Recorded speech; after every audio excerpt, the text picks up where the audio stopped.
In this lesson, you will gain an understanding of the complexities involved in the systems of care for individuals with autism spectrum disorders, as well as the costs associated with providing interventions, supports, and treatments across the lifespan.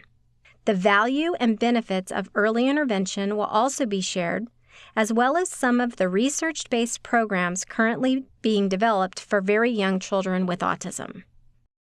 The services and supports provided to individuals on the autism spectrum involves many different agencies, as well as family and community supports. Parts of the system of care include family, early intervention, the educational system, can include rehabilitative services, medical care through commercial insurance or Medicaid, mental health care, as well as housing and many other resources that an individual may need to access in their adult life. Autism is also considered one of the highest cost disabilities or disease states in the United States. Part of the individual annual costs in the United States include not only the cost of special education, but also productivity loss by caregivers, productivity loss by the individual, medical services, as well as non-medical services. And as an individual ages and moves into adult services, residential care becomes a primary cost. One of the important considerations as the rates of autism increase is, can anything reduce the impacts? There is a strong consensus within the research community that intensive early intervention can reduce the costs of lifelong care by 2/3. It also yields the most positive life outcomes for individuals affected by autism spectrum disorders. In this video, you will learn about one effective early intervention program called the Early Start Denver Model, developed by Dr. Sally Rogers of the UC Davis Mind Institute. Merrily, merrily, merrily, merrily, life is but a dream. Today, Matthew Williams seems like a typical 2-year-old. But just 6 months earlier, this father-son playtime would have been much different. And we just noticed that he didn't pay attention, he didn't turn to his name, he didn't play with toys in a typical way.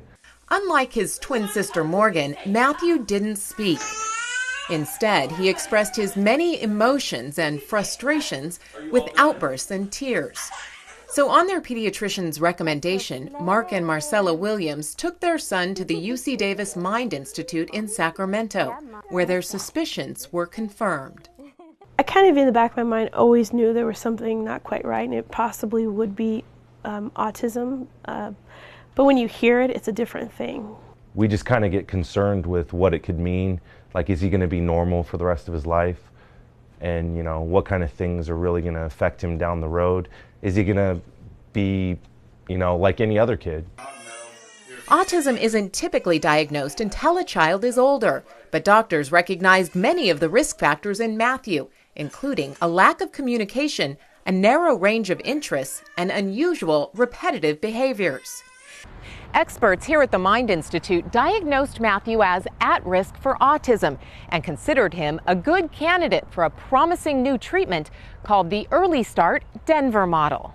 The Early Start Denver Model is a method of intervention developed for very young children. And it draws from a number of different sources, both theories and science. Dr. Sally Rogers co-authored the Early Start Denver Model, or ESDM, which she has been working on since the early 1980s. It's a program that has gained worldwide recognition, including a ranking on Time magazine's top 10 medical breakthroughs in 2012 for its promising results in children as young as 12 months. Something about these really, really little ones. I think they're still in a developmental period where their peers are learning to talk. They're not out of sync yet with other 18 to 24-month-olds. Everybody in that age is learning to talk. And we'll go, open boats. At 18 months old, Matthew was noticeably behind his twin sister and his peers in verbal and social development. Cupcakes? But researchers believe they could help him catch up fairly quickly. Caterpillar. When he first came to us, he had no language. He made very little eye contact. He had very few play skills. This would be a great way to work on jumping with 2 feet. He's very good at jumping. Do you want more juice? Yeah. Yes. Amy Board is a speech pathologist and the team lead for Matthew's intervention, which included a handful of therapists as well as his parents, who also received training so they can continue the treatment at home. It's an intensive 20 hours of therapy each week. Where was Matthew's focus during the ball routine, do you think? The therapy combines several science-based practices for working with autism into one intervention program. So rather than analyzing just communication or eye contact, the ESDM model is designed to work on improving several skills at once. So during the book routine, you saw me elicit eye contact. You saw me do vocal imitation with him. You saw me elicit sound effects with him with the slurping of the soup. Worms are yucky. And the idea is that we get to teaching about every 10 seconds. So about every 10 seconds, you're going to see some kind of a learning opportunity. And that's our fidelity goal with the ESDM model. And the results? After 5 months of therapy, it would be hard for someone who doesn't know Matthew to see a difference between him and any other child his age. We didn't think that something as simple as playing and structured play and these things could really modify, his brain, because it's changed how his brain takes things in, and it's just like, wow, it's amazing to see. And it's not just Matthew Williams. The first ESDM study involved 48 toddlers with the same level of functioning, separated into 2 groups. One group received the ESDM therapy, the other was referred to a community program for therapy.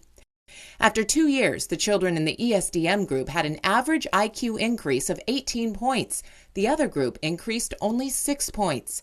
Their language improved as well, and 7 of the children in the ESDM model had enough improvement in overall skills to warrant a diagnosis change to a milder condition. It's also elicited critics who say it falsely suggests there's a cure for autism. Dr. Rogers says while it isn't a cure, the research speaks for itself. Autism is a description of a set of behaviors, and behaviors change. And, if a child no longer meets behavioral criteria for autism, they don't have autism. For parents like Mark and Marcella Williams, who once had so many fears about what the future would hold for Matthew, it's simple. We know Matthew now. That's the easiest way to say it. 6 months ago, he could not communicate with us at all. He couldn't even point to tell us that he wanted something. All I know is I'm blown away with how well he's taken to it. And, it gives me a lot of hope that this is becoming a larger piece of teaching and overcoming against autism. And so that's really what I'm aimed for. Remove the disability, help children function in every environment, help them be able to interact with peers and do what life expects for them of their age. That's my goal. Sally Rogers says there may eventually be a day when autism is described more as a learning challenge than a severe lifelong disability. But for now, much about autism is still a mystery. For Mark and Marcella Williams, it's a mystery they can finally feel confident will turn out just fine. Choo-choo. In Sacramento, Kristen Samos for UC Davis. Bunny rabbit. In addition to early intervention, the use of evidence-based treatments and practices have also been shown to produce positive outcomes. From a funding perspective, the use of evidence-based practice makes sense, as money is used to support interventions that are known to be effective based on scientific research. The use of evidence-based practice can also preserve time to be used on interventions that do work, as opposed to using things that are unknown or unsupported by research.